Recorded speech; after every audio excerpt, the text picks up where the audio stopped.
at my brother's wedding. I destroyed their entire life in 60 seconds.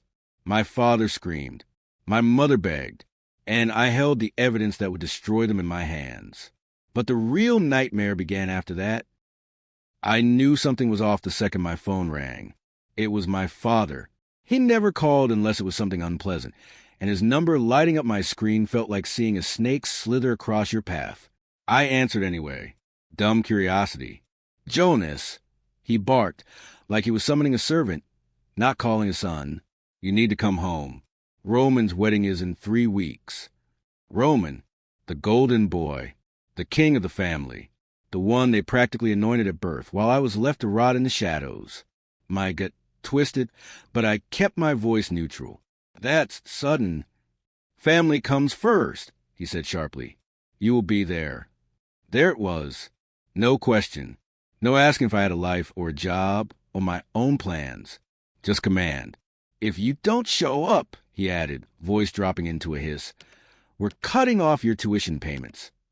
I almost laughed out loud, because they still didn't know. They didn't know I hadn't needed their money for over a year. They didn't know I wasn't at the pathetic local college they forced me to attend. They didn't know I already had a 6-figure job, a life miles beyond anything they ever dreamed for me. They still thought they had control. It was almost cute.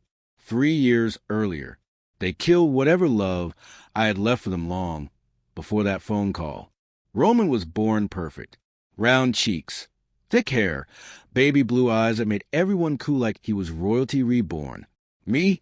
I was the scrawny, forgettable older brother. No one fought to hold me. No one fought for me at all. When Roman cried, the world stopped. When I cried, the response was always the same. Jonas, stop being dramatic. Roman got brand new toys. I got hand-me-downs. Roman's tantrums bent the house to his will. My quiet wishes were background noise. By the time we were teenagers, Roman didn't even pretend to like me. He'd snatch things from me, humiliate me at family dinners, steal my ideas and call them his. And my parents? They laughed, called it brotherly teasing. It wasn't. It was war. A war they let him win every single time. When I got a full scholarship to one of the most prestigious colleges in the country, it felt like a miracle. I thought maybe, just maybe, this was my moment to step out of the shadows. But when I told them, they smiled politely and crushed it. You should stay local, Dad said. No point in making Roman feel bad. I sat there, stunned, while my dreams shriveled up like burnt paper. That's when I made my decision. I told them I'd stay. I let them believe I was enrolling at the sad little local college down the street. I packed my things. I hugged my parents goodbye, and then I got on a bus to a different life. The scholarship covered most of it. The rest? I let Dad keep sending money, thinking he was paying for my fake tuition. Call it repayment for a lifetime of being their backup plan. Present day. So now he wanted to threaten me over tuition money? Hilarious. Sure, Dad, I said sweetly. I'll think about it. I hung up before he could say anything else. Then I opened my laptop and bought a new suit tailored sleek and expensive, paid for with my own money. If I was going to crash Roman's little fairy tale wedding, I was going to do it on my terms. And if they thought they could parade me around like a prop for their happy family photos, they were about to find out exactly what ignoring Jonas for 2 decades had created. Chapter end cliffhanger. As I closed my laptop, a notification blinked across my screen. An email from Roman's fiancée. Subject line, we need to talk. Urgent. I stared at it, heart racing. What the hell could she possibly want from me? And why did it feel like the real game was just beginning? I clicked the email. Jonas, I need to meet with you. Alone. It's about Roman. Please don't tell anyone. There was an address, a dingy coffee shop downtown, and a time. Today, 7 p.m. No explanation. No niceties. Something inside me twisted. Half anticipation, half nausea. Roman's fiancée, Callie, had always seemed fake perfect. Big white teeth, perfect Instagram poses, that dead-eyed cheerfulness you only ever see in commercials for antidepressants. I couldn't imagine what she wanted, but one thing was clear. I was going. The coffee shop was the kind of place you only stepped into if your car broke down outside. Greasy windows, faded menus, a smell that clung to your clothes like regret. Callie was already there, sitting in the corner, wearing oversized sunglasses like she was hiding from paparazzi. When she saw me, she stood up fast, too fast, and rushed over. "Thanks for coming," she whispered, eyes darting around. "You said it was urgent," I said, keeping my voice neutral. "It is." She pulled out her phone, tapped the screen a few times, and showed me a picture. It took me a second to understand what I was seeing. Roman, shirtless, in a bedroom that wasn't theirs, with a woman who definitely wasn't Callie. "You caught him cheating?" I said, louder than I intended. "Sure." Callie hissed, glancing around. "It's worse." She leaned closer, her voice dropping to a conspiratorial whisper. "He's been cheating the entire time. Different cities, different women, dating apps under fake names." She swiped through photo after photo. Messages, hotel receipts, screenshots of text threads that made me physically wince. Roman wasn't just cheating. He was living a double life. And Callie? She wasn't planning to leave him. Not yet. "I need your help," she said, desperation bleeding through her perfect mask. I stared at her. "Help? How?" Callie took a deep breath, like she was about to confess a murder. "I'm going to marry him," she said, "then take him for everything he's worth." I blinked. "You're serious. Dead serious. And you want me to, what?" "Be your partner in crime." She nodded. "If you help me, we both get what we want," she said. "I get my revenge. You get yours." For a moment, my mind flashed back. Roman laughing as he broke my science project in 5th grade. Roman telling my friends I wet the bed in junior high. Roman smirking while my parents cheered him on for crap he didn't even do. I had dreamed of making him pay. But this was something else entirely. "What's in it for me?" I asked, folding my arms. Callie smiled, finally dropping the trembling act. For a second, I caught a glimpse of the real her, cold, calculated, ruthless. "I know things about your parents," she said. "Things that could destroy them." My stomach dropped. "What things?" She slid a manila folder across the sticky table. I opened it. Bank records. Fake donation scams. Unreported income. Names of politicians bribed. My parents weren't just bad parents. They were criminals.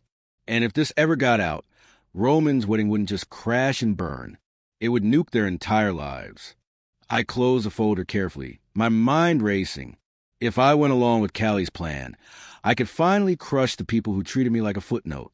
But if I didn't, Callie would do it alone, and God knew where that would lead. I didn't trust her, but I trusted Roman and my parents even less. "You're insane," I said. "Maybe," she said, smiling wider. "But you're angry, and angry people are useful." I looked at her for a long, long time, then nodded once. "I'm in." Later that night, I sat in my apartment, staring at the folder again. The plan was simple.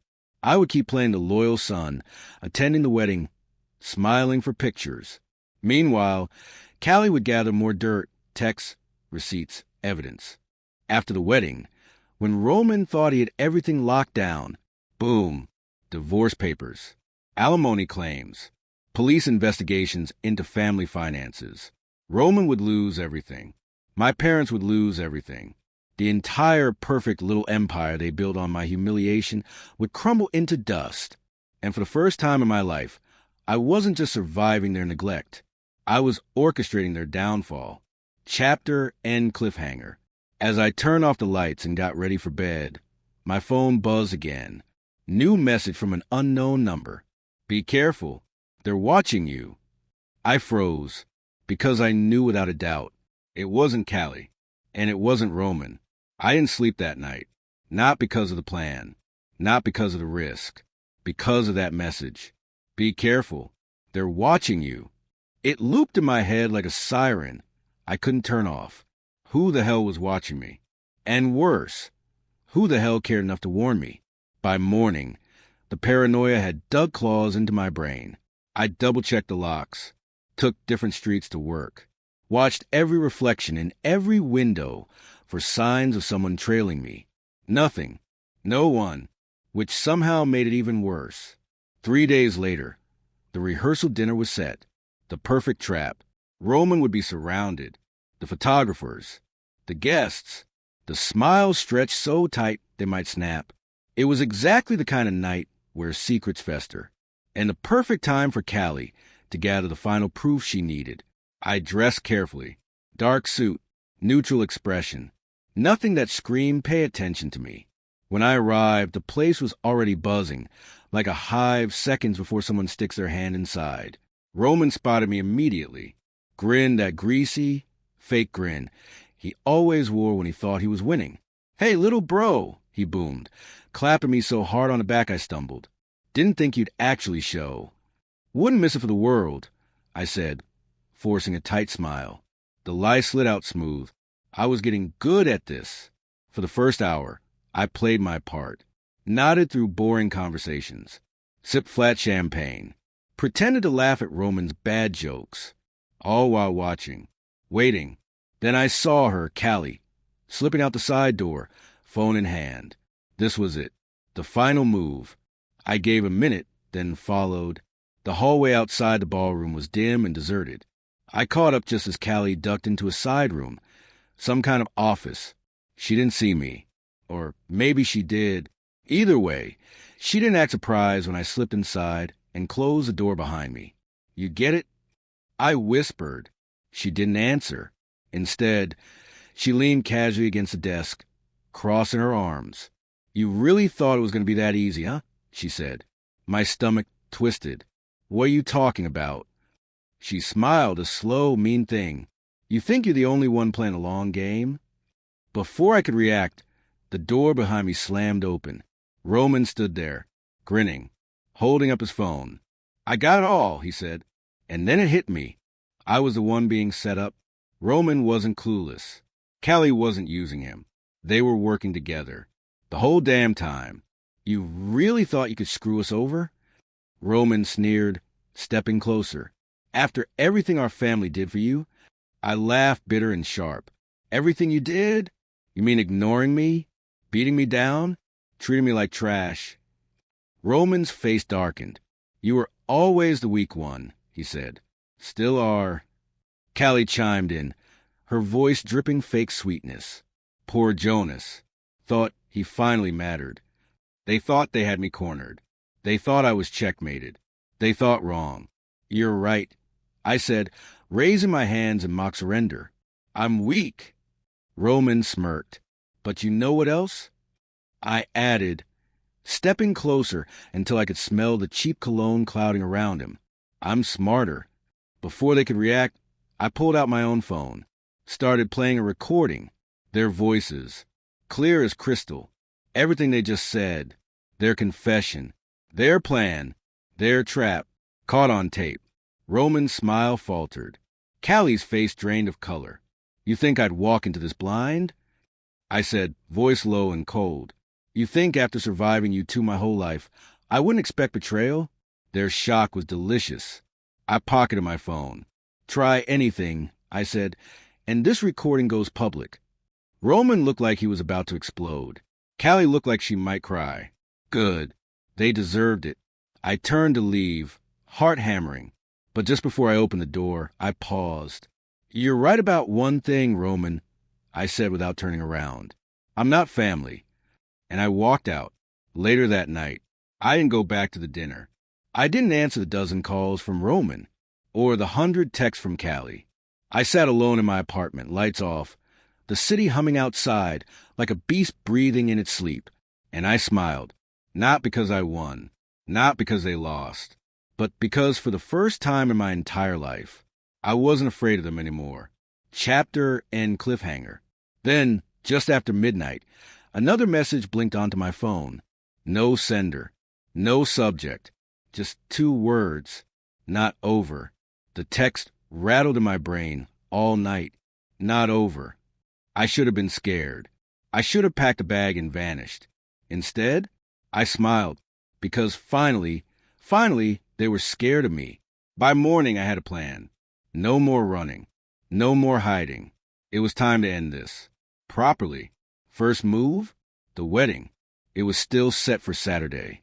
They thought I was the loose thread, the problem to neutralize.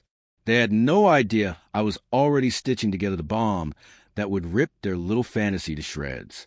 I spent 2 days gathering ammunition. Old texts, emails, screenshots, pictures of Roman with not just one mistress, but 3. Bank records showing shady loans my father took out in my name years ago. Tax fraud paperwork my mother accidentally filed with my social security number. They thought they'd buried it all. Wrong. I pulled the skeletons out one by one, polishing them until they gleamed. Saturday, the wedding day, arrived like a storm crouched on the horizon. The venue was a glittering monstrosity. Chandeliers, fake smiles, champagne fountains. Roman looked like a king. Callie clung to his arm like the perfect trophy wife. My parents beamed at the cameras, smug and oblivious. I stayed near the back, watching, waiting. The ceremony dragged. The officiant droned. Guests dabbed at fake tears. Then finally, if anyone has reasoned these two should not be joined, now, I stepped forward. The silence split like ice under a hammer. Roman's eyes locked onto mine, panic flashing for a microsecond before rage swallowed it whole. Callie's face froze. My mother half rose from her chair, mouth opening in horror. I object, I said, voice carrying over the stunned crowd. Gasps rippled through the room. The officiant sputtered.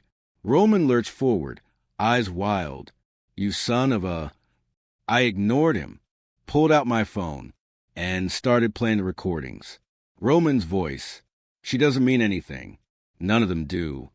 I'm just marrying Callie for the money. My family owes me this. Then Callie's. As soon as the ring's on, we clean him out. The crowd turned into a mob in seconds. Shouts, cries, people recording on their phones, whispers spreading like wildfire. Roman lunged at me, furious, red-faced. Security wrestled him back. Guests scrambling out of the way. Callie sobbed, mascara streaking down her face, the mask finally slipping. My parents looked like statues, frozen, helpless. It was perfect. I didn't stay. I dropped the flash drive on the floor, full of every disgusting secret I'd gathered.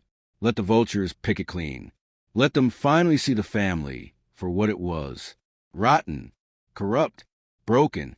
I walked out into the sunlight without looking back. Later that night, the fallout hit immediately. Roman's wedding was plastered across every social media platform by midnight. Hashtag wedding from hell. Hashtag golden child down. Hashtag family fraud exposed. Guests demanded refunds. Sponsors pulled out. Roman's company tanked. Police opened investigations. Everything they built, gone. In a single beautiful, catastrophic day. I sat on my balcony, watching the city burn orange with the setting sun. Phone buzzing nonstop. Calls from numbers I didn't recognize. Messages from old classmates. Even reporters. I ignored them all. Then came the knock on the door. Soft. Measured. I froze. For a second, I thought maybe it was Roman. Maybe it finally snapped. Maybe this was a moment it all turned bloody. I opened the door. It wasn't Roman. It was my aunt. My mother's sister. Someone I hadn't seen in years. She looked older, sadder, but determined. Jonas, she said quietly. Can I come in? I let her, mostly because of the look in her eyes. Like she wasn't there to hurt me. Like maybe, just maybe, someone in this cursed bloodline had a soul. She sat stiffly, wringing her hands. I need to tell you something, she said. I braced myself. They didn't just treat you badly because Roman was a favorite, she said. I frowned. What do you mean? She hesitated. Then she slid a crumpled piece of paper across the table. An old court document. Adoption papers. My heart stopped. You're not their biological son, she said. I stared at her, my mind blank. They adopted you when you were a baby. It was a secret. They didn't want anyone to know because it would ruin the family image. I gripped the edge of the table until my knuckles whitened. Why? Why didn't anyone tell me? I rasped. She swallowed. Because to them, you were never really theirs. The room spun. All the memories, all the neglect, all the cruelty. It wasn't just favoritism. It was rejection from the very beginning. I sat there, stunned, while she cried quietly into her hands. And all I could think was, no wonder I never fit. No wonder they made me feel like a ghost in my own home. Because to them, I was chapter end cliffhanger. My aunt left eventually, murmuring apologies that couldn't undo 20-plus years of lies. I stood in my doorway, watching her disappear into the night. And then my phone buzzed again. A single text. From Roman. You think you ended it, Jonas. But you just started a war you can't win. Roman's message hung in my mind like a guillotine over my throat. You just started a war you can't win. I stared at it for a long time. Then I smiled. Because the thing Roman never understood, I already won the second I stopped caring what they thought. The next morning it started. Anonymous calls. Blocked numbers. Threatening messages slipped under my door. We know where you live. You'll pay for what you did. Family means forever, traitor. Classic Roman. All bark. No teeth. But I still changed my locks. Still slept with a baseball bat under the bed. Because Roman was stupid, not harmless. And a wounded animal was always the most dangerous. By midweek, the media caught fire. Local news ran stories about the wedding collapse, about the family business's bankruptcy, about pending fraud investigations. Neighbors whispered. Old friends ghosted them. Roman's face, once smug and shining, was now plastered across tabloids under headlines like Golden Boy's Golden Lies, Wedding from Hell, The Jonas Files. When the scapegoat strikes back, my father resigned from his company within 2 days. My mother stopped leaving the house altogether.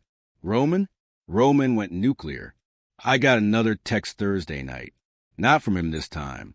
From a number I didn't recognize.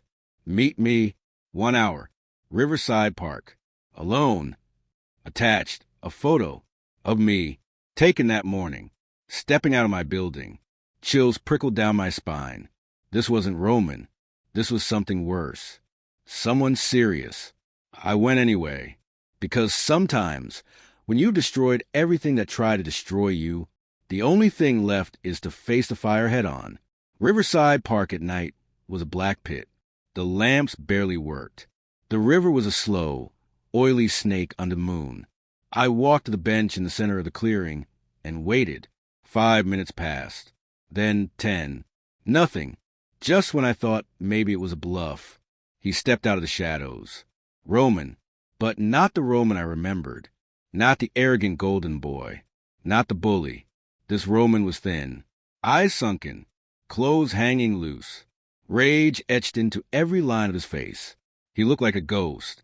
Maybe he was. You happy now, he hissed. I didn't move. You destroyed everything, he spat. You think you're better than us now? You think you're a king or something? I stayed silent. Because when someone's drowning, you don't throw them a rope. You watch, and you let them sink. Roman laughed bitterly. Funny, right, he said. All these years, they treated you like dirt, and you still wanted their love. Deep down, you're a pathetic Jonas. He was wrong. I didn't want their love. I wanted something bigger. I wanted freedom. And I had it now. I didn't destroy you, I said calmly. You did. Roman's face twisted in fury. He pulled something from his jacket, a heavy envelope, and threw it at my feet. I didn't pick it up. Open it, he snarled. I waited. After a moment, he backed off, pacing like a caged animal. I crouched and opened the envelope. Inside, pictures. Hundreds of them. Of me. Over the years. Grainy shots from school. Blurry images at my apartment. Papers about my job, my new life. Someone had been watching me. For years. Roman grinned when he saw my expression. Yeah, he said. They never trusted you. Not even after adopting you. My blood ran cold. They paid people to keep tabs on you, he said. Afraid you'd, what? Embarrass the perfect family image. He laughed wild and broken. And you did. It all clicked together. The feeling of being watched, the casual dismissals, the way they always knew just enough to guilt-trip me. I wasn't just a forgotten son.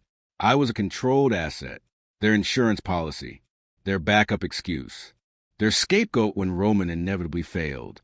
"You're lying," I said, but my voice cracked. Roman stepped closer. "Why would I lie now?" he said. "I've got nothing left." For the first time in my life, I saw Roman clearly. He wasn't just a golden boy. He was a prisoner too, chained by different shackles, but shackled all the same. We were both products of their rot. Only difference? I broke free. Roman didn't. "You think I'm going to beg you for forgiveness?" Roman sneered. "Forget it. If I burn, you burn too." I smiled, slow and dangerous. "You already burned, Roman. And I'm the one holding the match." I turned and walked away, the photos slipping from my hand like ashes. Roman screamed something after me. Threats, curses, maybe even a sob, but I didn't look back, because there was nothing behind me worth saving. 2 months later, the investigations wrapped. My parents lost everything. Roman moved 2 states away, working some dead-end job under a fake name. I got offers from book publishers, journalists, TV shows. Everyone wanted a piece of the scapegoat who won. I turned them all down. I didn't want fame. I wanted peace. And maybe, someday, I wanted to build something better. A family that didn't treat love like a competition. A life that wasn't built on lies. Sometimes late at night, I think about them. Wonder if they still sit around their rotting table, blaming me for everything. Wonder if they understand yet. The only thing they truly destroyed was themselves. And I just gave them the final shove. Final scene. Last night, I got a letter. Real mail. No return address. Inside was a single slip of paper. Still watching. No signature. No threat. Just a reminder. That monsters don't disappear. They just lose everything worth protecting. I folded the letter up slowly, burned it in the kitchen sink, and as the flames devoured the past, I smiled, because no matter what ghosts they sent, I was already free, and nothing could ever chain me again.